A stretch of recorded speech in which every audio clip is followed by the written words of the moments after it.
আসসালামু আলাইকুম প্রিয় দর্শক, দূরের এবং কাছের দেশ বা দেশের বাহিরে যে যেখান থেকে আমার ভিডিওটি দেখছেন, আপনাদের সবাইকে আজকের এই নতুন রেসিপিটি দেখার আমন্ত্রণ জানাচ্ছি। আমি রেশমা বগুড়া থেকে বলছি। আজকের পর্বে তৈরি করে দেখাচ্ছি চকলেট প্যানকেক। প্রথমে কাস্টার্ড তৈরি করছি। এর জন্য আমি এখানে গুঁড়া দুধ নিয়ে নিচ্ছি 1 কাপের মতো। আপনারা মেপে নিতে পারেন, আমি জাস্ট ঢেলে আন্দাজে নিয়ে নিচ্ছি। 1 কাপ বা তার থেকে একটু বেশি হতে পারে।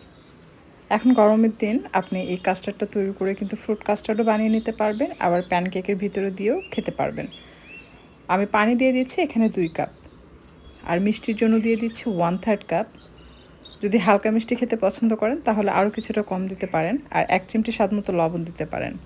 আর দিয়ে দিচ্ছি কাস্টার্ড পাউডার, এটা টেবিল চামচ, এটা টেবিল চামচ দেখতে পাচ্ছেন সমান করে না, আমি একটু ভর্তি করে নিয়েছি, কারণ আমি চাচ্ছি যে এই কাস্টার্ডটা যেন একটু জমানো টাইপ হয়। আমি যখন এটা প্যানকেকের ভিতরে দেবো এটা যেন সেট হয়ে থাকে। তবে আপনারা যদি ফ্রুট কাস্টার্ড তৈরি করেন সেক্ষেত্রে কাস্টার্ড পাউডারটা পরিমাণে আরেকটু কম দিবেন, এতে করে লিকুইড হবে। অথবা আপনি যদি এইটা দিয়ে ফালুদা তৈরি করতে চান সেক্ষেত্রে কাস্টার্ডের পরিমাণটা আরও কম দিতে হয়, অর্থাৎ 2 টেবিল চামচ সমান করে দিবেন, তাহলে লিকুইড হবে। ওইটা দিয়ে আপনি কাস্টার্ড তৈরি করতে পারবেন, ফালুদা তৈরি করতে পারবেন, সব কিছু তৈরি করা যাবে। আমি ফ্রিজে রেখে দিচ্ছি এটা। আর এখন তৈরি করব কেক। কেক তৈরি করার জন্য আমি এখানে নিয়ে নিচ্ছি 1/2 কাপ চিনি, সাথে দিয়ে দিচ্ছি 1টি ডিম, 2 টেবিল চামচের মতো তেল দিয়ে দিচ্ছি, আর 1 চা চামচের মতো আমি এখানে ভ্যানিলা এসেন্স দিয়েছি। এরপর এটাকে মিক্স করে নিচ্ছে। খুব ভালোভাবে ফেটিয়ে নেবেন যেন চিনিটা গলে যায়।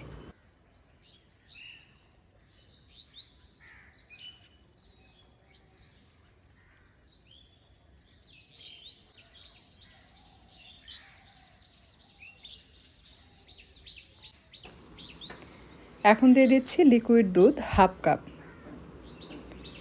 আর সেই সাথে দিয়ে দিচ্ছি গুঁড়া দুধ। এতে করে স্বাদ বৃদ্ধি হবে। আমি এখানে ডানো ফুল ক্রিম গুঁড়া দুধটা ব্যবহার করেছি। এরপর সব কিছু খুব ভালোভাবে মিশিয়ে নিচ্ছি। আপনারা যদি চান যে এতটা দুধ ব্যবহার করব না, সেক্ষেত্রে আপনি 2টো ডিম আর 2 টেবিল চামচের মতো লিকুইড দুধ এখানে অ্যাড করতে পারবেন, এতে করে কেকটা একেবারে সফট হবে। আর এখানে আমি ময়দা দিয়েছি 1 কাপ, ময়দা অবশ্যই চেলে নেবেন। আর কোকো পাউডার আমি টেবিল চামচ উঁচু করে 2 টেবিল চামচ দিয়েছি, অর্থাৎ এখানে আপনার কোকো পাউডার হবে 1/3 কাপের মতো বা 1/4 কাপের বেশি হবে।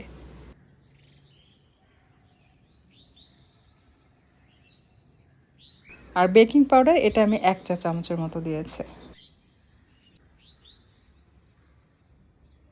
1 চিমটি পরিমাণ লবণ দিয়ে দিচ্ছে। এখন সব কিছু হ্যান্ড হুইস্কের সাহায্যে মিক্স করে নিচ্ছে। আসলে একটা কেক বিভিন্নভাবে তৈরি করা যায়। এই প্যানকেকটা আপনি বেশি করে দুধ দিয়ে মাত্র 1টি ডিম দিয়ে তৈরি করতে পারবেন। আবার আপনি কিন্তু এটাও করতে পারবেন যে শুধুমাত্র ডিম দিয়ে এই প্যানকেকটা তৈরি করলেন। সেক্ষেত্রে এটা আরও বেশি টেস্টি হয়, বেশি সফট হয়।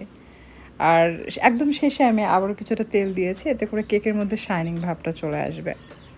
এখন সব কিছু খুব ভালোভাবে মিশিয়ে নিচ্ছি। এটা মিক্স করার পর আপনি যদি রুম টেম্পারেচারে 5-7 ঘন্টা রেখে দেন, এটা কিন্তু নষ্ট হয় না। আপনি সঙ্গে সঙ্গে বানালেও এই প্যানকেকটা যেরকম হয়, আপনি 4-5 ঘন্টা পরও যদি বানান সেম, এটা কোনো পরিবর্তন আসে না। আর এই যে কড়াই, আজকে কিন্তু আমি আপনাদেরকে এই কড়াইয়ে বানিয়ে দেখাবো প্যানকেক। অনেকে হয়তো ভাবেন ননস্টিক প্যান ছাড়া হয়তো প্যানকেক ভালো হয় না, বাট ননস্টিক প্যান অনেকের ঘরেই নাই। তো কিভাবে এই কড়াইটাকে ননস্টিক প্যান বানাবেন সেটাই কিন্তু আমি দেখাচ্ছি। আপনারা বুঝতে পারছেন কিনা জানি না। প্রথমেই কড়াই খুব ভালোভাবে হিট করবেন, এরপর তেল দিবেন, দিয়ে সেটাকে পুরো প্যানে সমানভাবে ছড়িয়ে দিয়ে এরকম ধোঁয়া ওঠা গরম করবেন। তারপর সেটা মুছে ফেলবেন টিস্যু দিয়ে। এই কড়াইটা কিন্তু আপনার এখন ননস্টিক প্যান হয়ে গিয়েছে। আপনি যেটাই দেন না কেন এটা কিন্তু আর লেগে যাবে না। আমি আপনাদেরকে এখন কেক তৈরি করে দেখাই, মানে প্যানকেকটা, তাহলে বুঝতে পারবেন যে এটা কতটা ননস্টিকের কাজ করে। একটা ব্যাচেলর ভাইয়া আমাকে কমেন্ট করেছেন যে আপু, আমাদের জন্য সহজলভ্য বা সুবিধা হয় সেরকম কিছু টিপস দিয়ে রেসিপিগুলো শেয়ার করবেন। মানে ওনাদের জন্য কিছু না কিছু যেন থাকে যেটা ওনাদের জন্য সুবিধা হয়। তো ভাবলাম আচ্ছা, আমরা আজকে এই মানে প্যানকেকটা বানাই, তাহলে আপনাদের জন্য সুবিধা হবে। যার ঘরে ননস্টিক প্যান নেই কোনো ব্যাপার না, জাস্ট আপনার ঘরে যে নর্মাল কড়াই আছে এই কড়াইয়ে কিন্তু আপনি প্যানকেকটা তৈরি করতে পারবেন। আর এটা তৈরি করার নিয়ম হচ্ছে যে অনেক সময় দেখা যায় নিচের অংশ কিন্তু এরকম জালে জালে ছিদ্র ছিদ্র হয়। কিভাবে বানালে প্যানকেকের নিচের অংশটা এরকম মসৃণ হবে সেই টিপসটা দিচ্ছি। এগুলো খুব গুরুত্বপূর্ণ।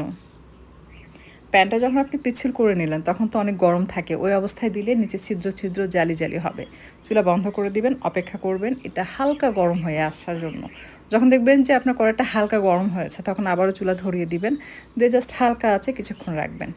এটা মিডিয়াম থেকে কম এরকম না, তার থেকেও কম। আমরা যেরকম বিরিয়ানি দমে রাখি তার সাথে একটু বাড়িয়ে কিন্তু আপনার প্যানটাকে হালকা গরম পজিশনে রাখতে হবে, তারপরে এই মিশ্রণগুলো দিতে হবে। আর একটা প্যানকেক ভাজতে কিন্তু আপনার 3-4 মিনিট সময় লাগবে, এমন না যে 1 মিনিট 1.5 মিনিটে হবে। যখনই আপনি সময় আপনার হাতে কম, আপনি 1-1.5 মিনিটের মধ্যে এটা বানিয়ে ফেলতে চাচ্ছেন, তার মানে চুলার তাপ আপনাকে বাড়াতে হচ্ছে, তখন আপনার প্যানকেকের নিচের অংশটা মসৃণ হবে না।